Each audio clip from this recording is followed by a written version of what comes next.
Hi everyone and welcome. I'm Dr. Nina Jones and I'm speaking with Anna Silvey. She's one of our students at WKU and she's going to share lots of things with you all about what her life is like living with type 1 diabetes.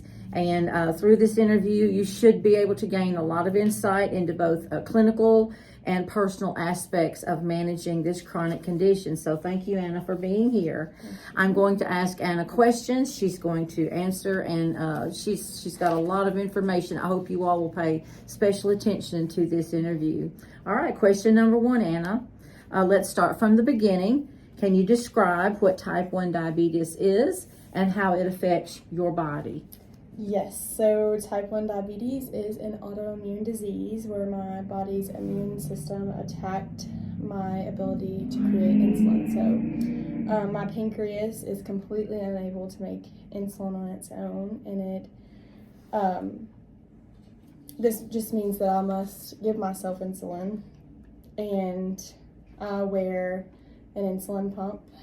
She's attached to me at all times. It acts as close to my pancreas as it can by giving me continuous doses of insulin, also known as a basal rate. I'll talk about that later, but my body can't go long times without insulin, or I will go high. My blood sugar will go high. It's definitely crucial that I take care of my body, as we all know the multiple complications that can happen with diabetes if it's not taken care of. Thank you. Question number two, when you were diagnosed, tell us about how it was when you were diagnosed and how did you initially learn about managing your condition? So I was 3 years old when I was diagnosed. Right before I was diagnosed, my mom, who's a nurse at the med center, she noticed that I was peeing multiple times a day and chugging literally any drink I could get my hands on. She knew that there was a problem, she just wasn't sure what. She had talked with some of the doctors that she works with over at the hospital, and they told her to immediately get me to my pediatrician, who then told me to go to Vanderbilt. And I have a great aunt who has close connections at Vanderbilt. She was a professor there. And the next day she got me in, and the rest is history. I don't really remember much about being diagnosed because I was so young. I remember playing in the playroom that they had. I remember sitting in, all kinds of education sessions, but really and truly, I don't remember much about that. However, I don't know any different. I don't know life without diabetes. My mom, being a nurse, took the responsibility and doing whatever she could do to keep me as healthy as possible. She used to have to prick my finger. This was before technology, back in the day, not that long ago, but before these Dexcoms. And so she would prick my finger every hour of the day, and if I was high or low, she had to check it even more every 30 minutes. She even got up every hour of the night to check my blood sugar. So she's amazing. She logged everything I ate, gave me insulin shots. I do follow up with my endocrinologist at Vanderbilt now every 3 months, where they check my A1C levels and they adjust my pump settings accordingly. I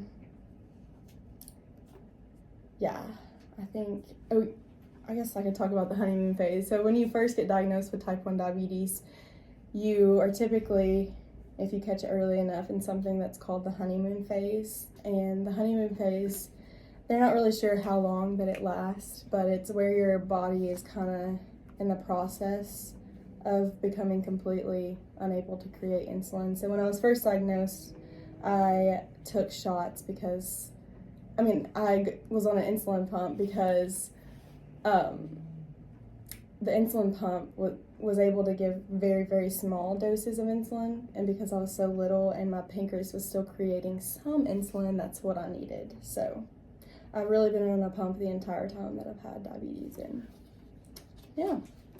Okay. All right, thank you. And question number 3, can you explain the difference between type 1 and type 2 diabetes to help clarify that for anyone watching? Yes, so I talked about this a little bit earlier, but my type 1 is where your body doesn't create any insulin at all. It's an autoimmune disease where my body mistakenly attacked itself. Type 1 is genetic related. They say that any endocrine issues in the family can lead to it. My family has a lot of thyroid issues, so they think that's where mine may have came from. And it is also said that an illness can maybe trigger your body to do the attacking. And so around the age of 3, a little before my diagnosis, I had a very bad stomach bug where I was constantly getting sick, and my mom seems to think that that's what triggered mine. It's kind of unknown. We're not really 100% sure on that, but type 2, on the other hand, is where your pancreas makes insulin, but it may not make enough due to unhealthy habits within the person. Again, everyone's different. It's not always because of that, but being overweight, not active, living sedentary lifestyles cause the pancreas to not make enough insulin. Type 2 can be reversed in some cases, not always, but sometimes with lifestyle changes, whereas type 1 cannot be reversed and last for life. Okay, thank you. All right, question number 4. Let's talk about your treatment. What kind of insulin therapy are you on, and how do you manage your dosing throughout the day? So I am on rapid-acting insulin. This insulin is called Novolog, and I have some Novolog here. It comes in just a little vial. Novolog. Okay. Yep. Thank you. Novolog, there it is. And then I also have a backup insulin pen. This is only used whenever my insulin pump does not work. So if there's going to be a day maybe I can't wear my insulin pump, like when I'm at the beach, I will sometimes give myself long-acting insulin just because, like I said, I have to have insulin 24/7. What's the type of insulin your long-acting is? Lantus. Lantus. Okay, thank you. So, but majority, like 99% of the time, I'm on the fast-acting insulin, Novolog. My insulin pump gives me a certain dose every so often, like I said, called my basal rate. It allows my blood sugars to stay level. My basal rate can fluctuate daily depending on how my blood sugar is running. I also must dose myself with insulin every time I eat or drink anything with carbohydrates in it. I have to look at the back of labels on everything and find the carbohydrates in the nutrition labels. I then type that into my insulin pump, how many carbohydrates, and it will convert it to units of insulin. Based on my specific carb ratio, the pump will tell me specifically how many units to give. In order for the insulin to work properly, it is suggested that I dose myself 15 minutes before meals to allow time for the insulin to work before I go high. This allows the insulin to peak at the same time that my food is digesting. I sometimes have to consider eating certain things like fats, which digest slower.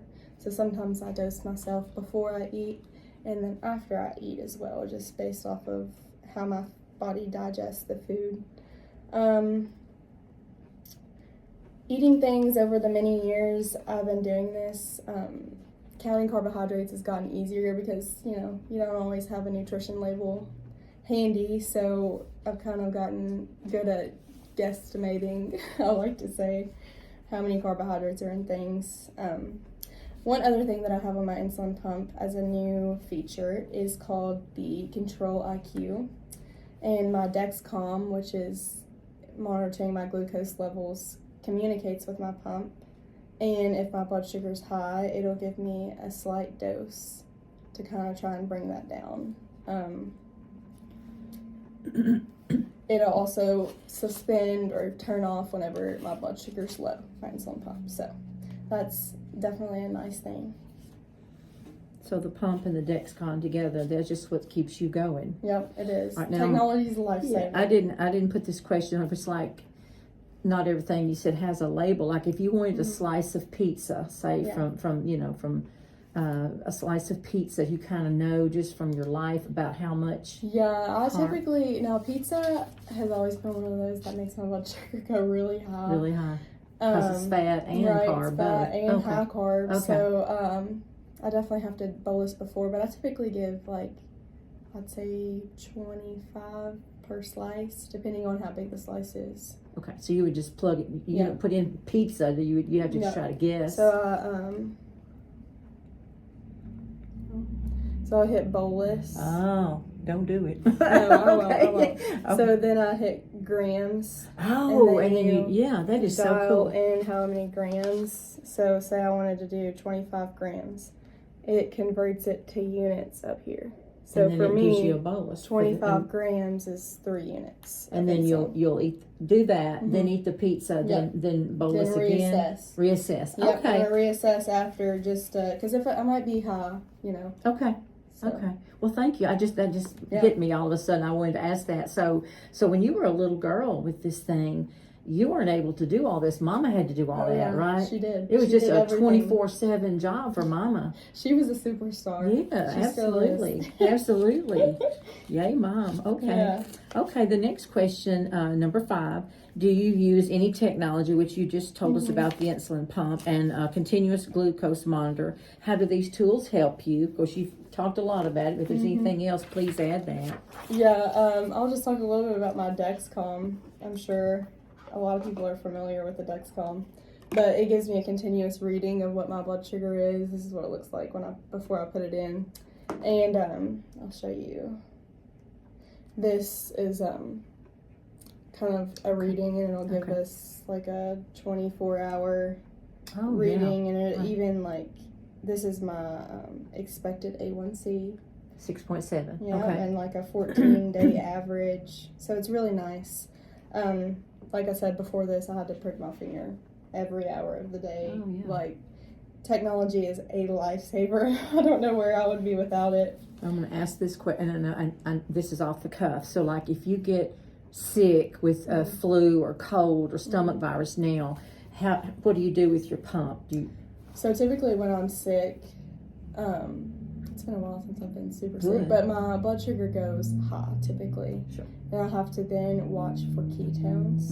In your urine? Yeah, in my urine, because that can be dangerous for sure. But most of the time my pump, I don't really do anything different with it besides I'll need more insulin. Okay. Most of the time because I'll be running higher. Okay. So like if this is personal, but like if you're vomiting and you can't keep the food down, right? It's really going to play havoc with things. Yeah, for sure. I definitely have to be careful with that too because if I'm getting rid of it, then I have to watch for lows. If I'm giving myself insulin with that, sometimes that could be hard. But I imagine so. Yeah, especially when you can't keep it down, which you need. Right. Okay, thank you. All right, our next question is number 6. Is what does a typical day of diabetes management look like for you from morning until bedtime? Alrighty. I typically wake up, eat breakfast, and of course dose myself before. I have to have coffee every day.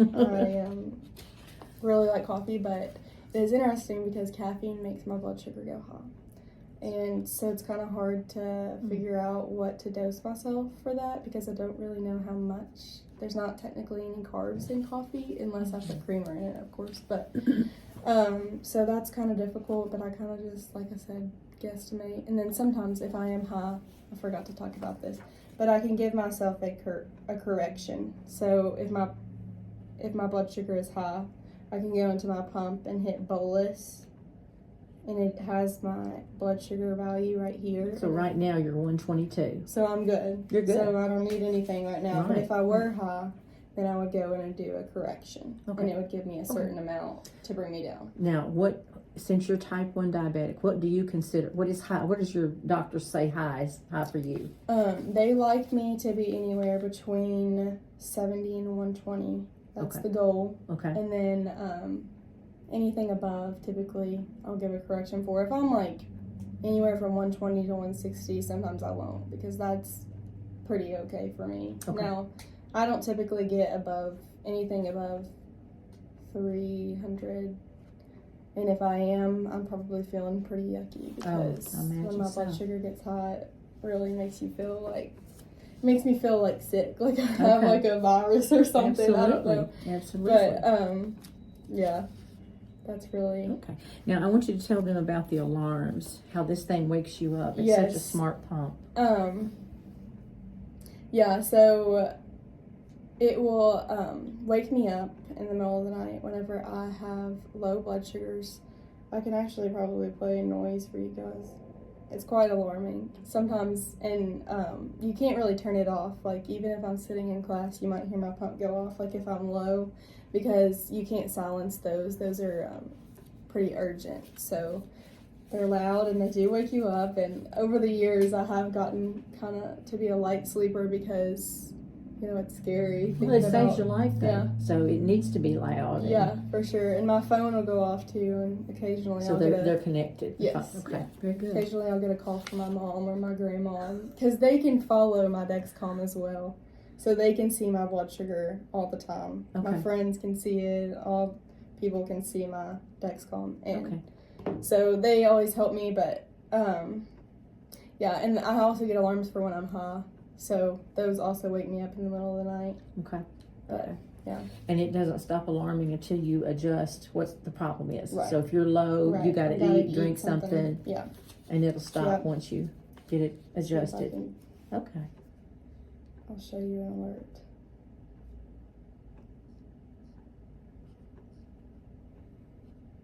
Wow.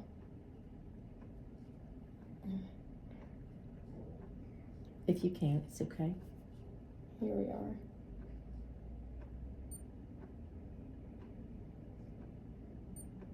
Well, I don't know how to get it. You might get your mother and grandmother upset, so don't just leave it, forget it for now, but thank you. Okay. So how often do you have to change the battery in that thing just for it to stay accurate? My old one used to be, I had an Animus pump, but they discontinued that brand, but I had batteries in that one, and they lasted pretty long.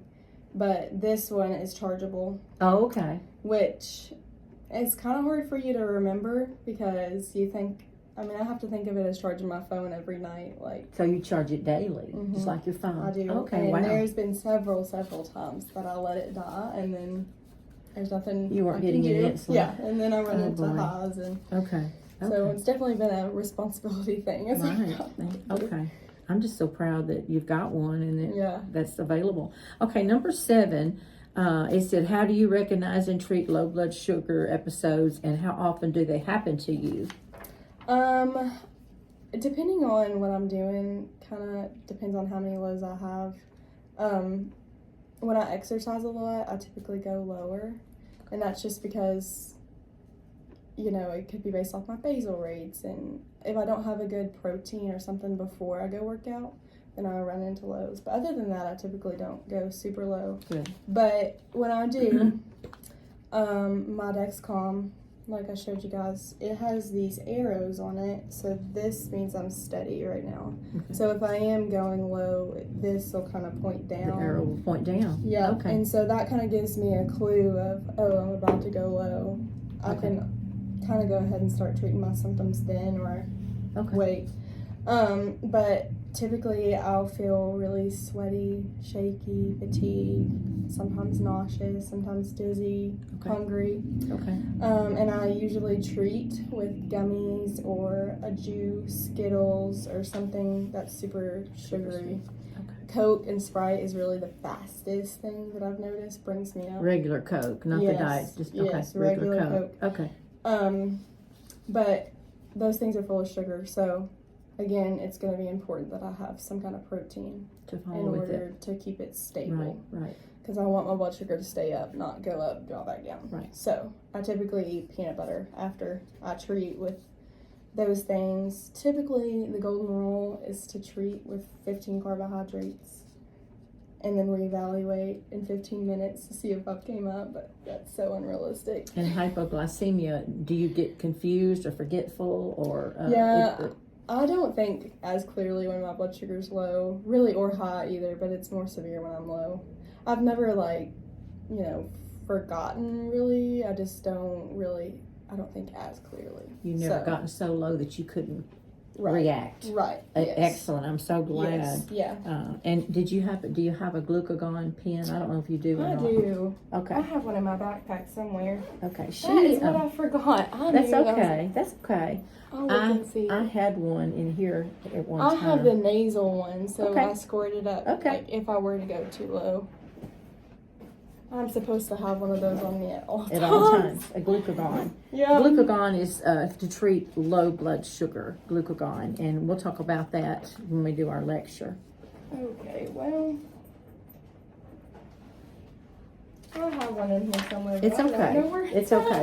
I'll have one I'll in class, maybe bring it to hopefully. class, yeah. And I've also got a picture of a video, I believe, on Blackboard about how you squirt it in the Yes, nose of yeah. someone who is. Yeah, it's much easier yeah. than the old version. Oh, where yeah. You had to mix it in the sugar, then draw it back up. And then give it. Yeah. Okay, very good. All That's right. nice. So, number 8. How does your diet factor into your overall diabetes management plan? And do you follow a specific eating style? And I think you said already you count carbs. So go ahead and Yes, tell us yeah. about that. Typically, I try to eat healthy just because I like to be healthy and do what's best for my body. I try to eat low carb when I can, but I don't usually have a different diet than any normal person. If I want it, I can eat it as long as I give myself insulin. Now, of course, if I'm running super high and I get offered to eat a piece of cake, I might resist because that's, of course, going to make me go even higher, which is not good. But I don't normally drink anything like no sugary drinks unless I'm low. Like, for example, if I eat pancakes, I have to have sugar-free syrup. Doing all kinds of alternative things, like sugar-free options, are always good. Okay. I'm definitely conscious about everything I eat and drink. I try to be conscious about what's going on in my body. Okay, So. very good. All right, number 9. What role does physical activity play in managing your blood sugar, and how do you prepare for workouts or exercise? Yeah, I mentioned that a little bit earlier, but typically exercise is very important, and I try to get in an exercise at least every day. Typically 30 minutes to an hour is what I like to do. Now with nursing school, it keeps me busy, so sometimes I don't always get that. But it's definitely a challenge because, like I said, I will go low if I don't have the appropriate meal before you exercise. So okay. if I am going to work out, I have to make sure that I either eat peanut butter before or a really good meal with protein and carbohydrates in it.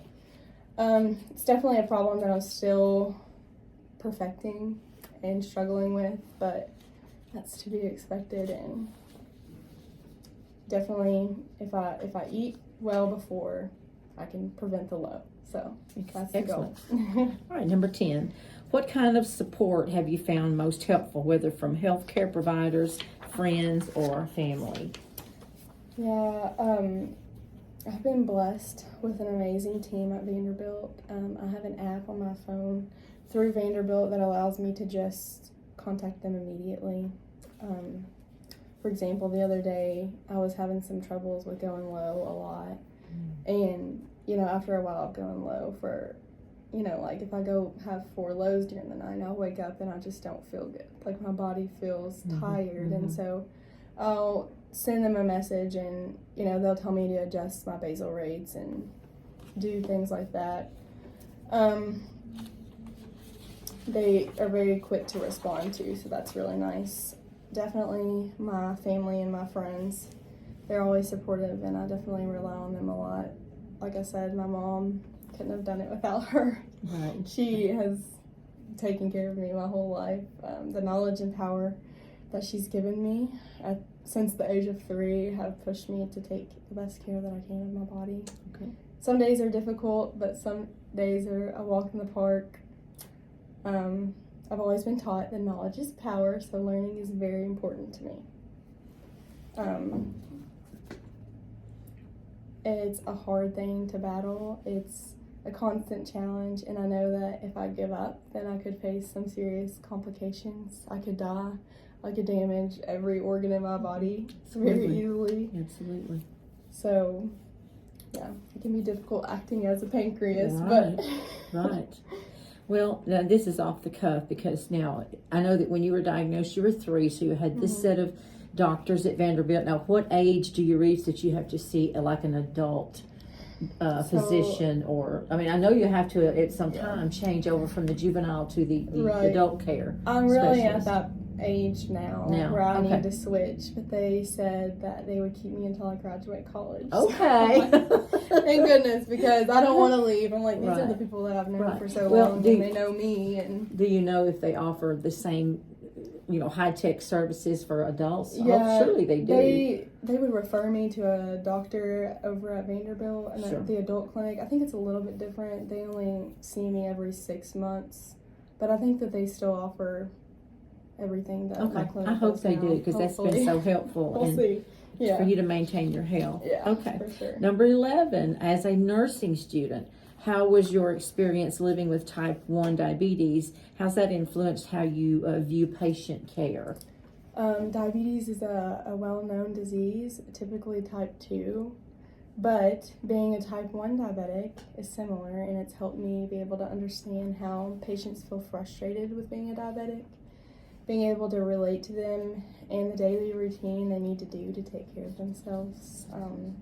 Showing empathy to patients gives them a sense of caring and support, and knowing that someone else is going through it too, especially at my age, is it can be helpful to them. I want to teach patients the importance of caring for themselves and the importance of good control of their blood sugars, and of course communicating with their doctors and nurses. And the complications that can come from diabetes are very serious, and they can be permanent, and many people in this world are uneducated and they don't know about it. So okay, excellent. Number 12, this is the last question before we close, but finally, what advice would you give to someone newly diagnosed with type 1 diabetes? I would tell them that I feel the unknown, and the start to anything is scary and it's hard. I would let them know that I'm here to listen and here to support and be a friend to lean on, or a nurse friend to lean on as they navigate their new journey. It's life-changing. I would encourage them to understand the new treatments available, the technology available, and explain, and do what's best for their life. Establishing a healthy lifestyle is crucial, and remembering that managing diabetes is a journey, which will have good days and bad days, and this is the life you've been given, and it's important to make the best of it. All right, thank you. Okay, this is the end of our interview, and I just want to say thank you so much, Anna, for sharing your perspective and your experiences. It's very important. You saw how she has such a close relationship, so patient-centered care is really important. You saw how meaningful her relationship with the crew at Vanderbilt is, so they play such a vital part in her response to her disease, and I think is working out well for you. And I just want you all to remember that diabetes is a lived experience, so I hope you have gained a lot of insight from this interview. And again, thank you so much, Anna, for doing the interview. I'll see you in class. All right. Bye. Thank you all.